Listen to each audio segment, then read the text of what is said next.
प्रदेश की सरकार से मांग करते हैं कि राजू दास के ऊपर कठोर से कठोर कार्रवाई करे।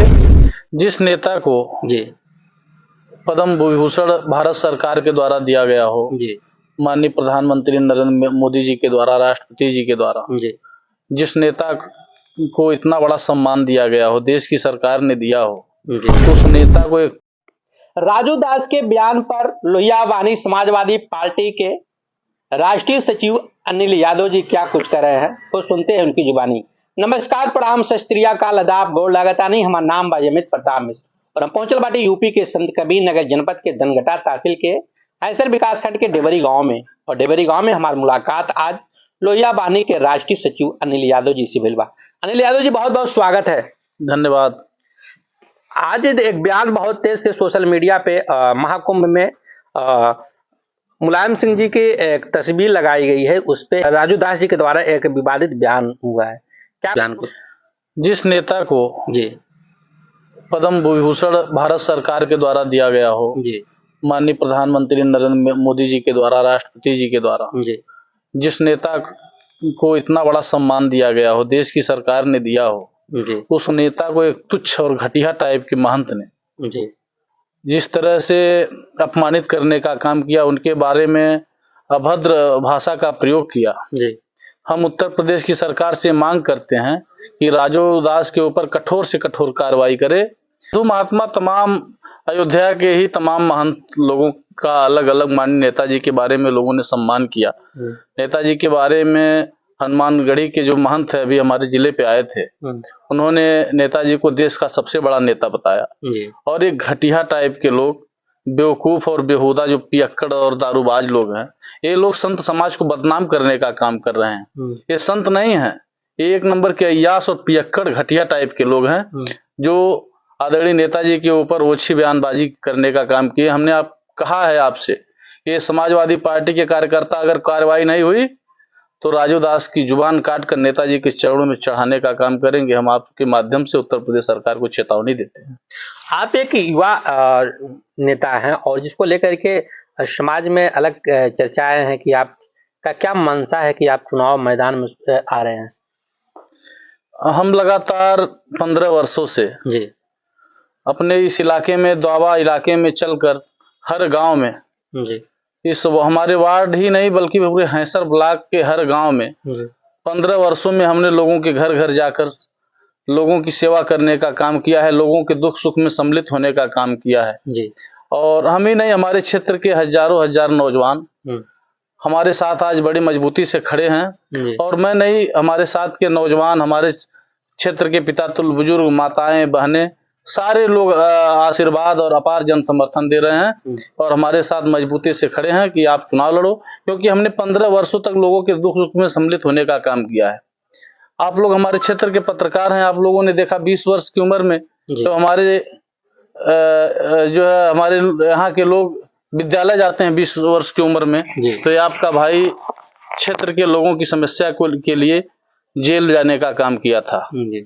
ये जो छिपा नहीं है, मैंने इस इलाके के लोगों के लिए हमेशा संघर्ष करने का काम किया है, चाहे बाढ़ हो, चाहे सूखा हो, चाहे इस इलाके के किसी नौजवान के साथ कहीं जुर्म हो रहा हो, हमने हमेशा लोगों के लिए आवाज उठाने का काम किया है और गांव-गांव जाकर लोगों की मदद करने का काम किया है। इस नाते मेरा अधिकार है और जनता, नौजवान मेरे साथ, इस इलाके के लोग खड़े हैं। तो जिला पंचायत सदस्य बन करके और समाज के यहाँ जो पिछड़ा इलाका कह लिया जाए, लोग कहते भी हैं, लेकिन इस पिछड़े इलाके में आपका क्या जुनून है, चुनाव लड़के क्या कुछ करना चाहते हैं जनता को? हमारे क्षेत्र की जो मूलभूत समस्या है जी, हमारे क्षेत्र में जो है शिक्षा के मामले में हमारा क्षेत्र बहुत पिछड़ा हुआ है जी। हम चाहते हैं कि हमारे इस वार्ड में, हमारे इस क्षेत्र में अच्छा पॉलिटेक्निक कॉलेज हो, अच्छा जो है स्टेडियम हो, जो हमारे इलाके के नौजवान जहां जाकर अपनी प्रतिभा को निखार सकें, जो अपनी प्रतिभा को दिखा सकें। और हमारे क्षेत्र की जो सड़कें हैं एकदम पूरी तरह से टूटी हुई हैं। हमारा लक्ष्य है कि हमारे इलाके की सड़कें चमचमाती हुई हों। और दूसरी बात, हमारा इस इलाके से घर घर से संबंध और पारिवारिक संबंध है, राजनीति से हटकर पारिवारिक संबंध है। हमको अगर अपने इलाके की जनता के लिए, जिस तरह से माँ बेटे का संबंध होता है, बाप बेटे का संबंध होता है, और हर बेटा अपने माँ बाप या अपने परिवार की हर अपेक्षा को पूरा करने का काम करता है। हम कोशिश करेंगे हमारे इलाके की जनता की जो भी अपेक्षा रहेगी, मैं एक बेटे की तरह, एक भाई की तरह सब लोगों के सुख दुख में सम्मिलित होने का काम करूंगा। जो अपेक्षा रहेगी कोशिश करूंगा कि उनकी अपेक्षा पर खरा उतरने का काम करूं। लेकिन अनिल जी, तमाम यह जनता की प्रक्रिया आती है कि लोग जिला पंचायत सदस्य होने के बाद बिक जाते हैं, समाज में कुछ काम नहीं करते हैं, तो क्या अनिल यादव जी उन लोगों की तरह रहेंगे कि उससे कुछ हट के काम करेंगे? जनता जो सोचती है सही सोचती है, क्योंकि पूर्व में जनता ने, इस इलाके की जनता ने देखा है इस तरह से असामाजिक लोग जो जिनको राजनीतिक अनुभव नहीं था, राजनीतिक तजुर्बा नहीं था, लोगों के बीच में दुख दर्द में लोगों के सम्मिलित नहीं हुए थे, लोगों के दुख दर्द को महसूस नहीं किए थे, लोगों के लोगों के लिए लाठी डंडा नहीं खाए थे, लोगों के लिए संघर्ष नहीं किए थे, लोगों के लिए मुकदमा नहीं झेले थे। ऐसे लोग जब राजनीति में आएंगे और पद पाकर जिले की सबसे बड़ी सदन में जाएंगे तो निश्चित रूप से हमारे और आपके वोट को बेचने का काम करेंगे। जो हमने उनको अधिकार दिया है, अपने क्षेत्र का प्रतिनिधित्व दिया है, उस प्रतिनिधित्व को बेचकर और अपना पेट भरने का काम करेंगे। हमारे जैसा नौजवान जो मलौली हॉस्पिटल में आप लोग देखे थे, एक तरफ पुलिस की लाठियां बरस रही थी और दूसरी तरफ जुर्म हो रहा था, ये आपका भाई किस तरह से मुकाबला किया और जेल गया। हम लोगों ने इस 28 साल की उम्र में 8 मुकदमा में झेल रहा हूं। कोई हमारा खेत मेड़ का मामला नहीं है। सभी हमारे इस इलाके के किसी नौजवान के साथ कहीं अभद्रता हुई तो हम लोग थाने पे धरना पे बैठ गए। कहीं हीरालाल डिग्री कॉलेज में हमारे किसी छात्र का, नौजवान का एडमिशन नहीं हुआ, उस मामले को लेकर हम लोगों ने संघर्ष किया। कहीं हमारे क्षेत्र का कोई नौजवान कहीं तहसील में गया, एसडीएम के यहाँ उसका काम नहीं हुआ, हम लोग एसडीएम के खिलाफ धरने बैठ गए। इन सब मामलों को लेकर हमने लगातार लोगों के बीच में संघर्ष किया है और हमारी बहुत कम उम्र है और हमको पूरा जीवन इस जनता के बीच में रहना है, पूरा जीवन इसी जनता के बीच में रहना है। इस नाते हम कभी अपने क्षेत्र की जनता से धोखा नहीं करेंगे। तो अनिल जी, क्या कुछ कहेंगे? जनता पूछ रही है कि अनिल यादव किस वार्ड से चुनाव लड़ेंगे? हमारे जो है क्षेत्र का ये वार्ड नंबर 27 है जिस वार्ड का मैं स्थायी निवासी हूँ। इस वार्ड में मेरे 3 मकान हैं और मैं तीनों जगह लगातार रहने का काम करता हूँ। इस नाते मैं इसी अपने वार्ड से चुनाव लड़ूंगा और इस क्षेत्र के लोग, इस क्षेत्र की देवतुल्य जनता मेरे साथ खड़ी है और मजबूती से लोग हमारी मदद करने का काम कर रहे हैं। जनता से क्या कुछ चलते क्या कुछ अपील करेंगे आप?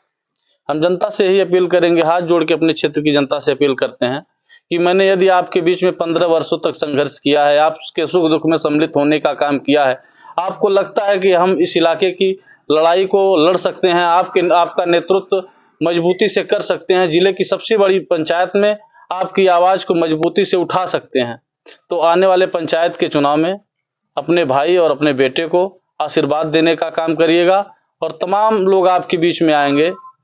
लेकिन आप लोगों को तराजू पे तौलना है कि कौन आपकी लड़ाई लड़ सकता है, कौन आपके सुख दुख में सम्मिलित हो सकता है और कौन आपके सुख दुख में सम्मिलित हुआ है। इस नाते मैं अपने क्षेत्र की जनता से अपील करता हूं कि मैंने संघर्ष किया, अधिकार मेरा है और आप सबसे उम्मीद है कि मेरी मदद करने का काम करेंगे। हमारे साथ बात कर रहे थे कि लोहिया वानी के राष्ट्रीय सचिव अनिल यादव और वार्ड नंबर 27 से भावी जिला पंचायत सदस्य अनिल यादव ने बेबाकी से जवाब दिया है। बनल हमारे चैनल के साथ, तब तक के लिए नमस्कार, राम राम।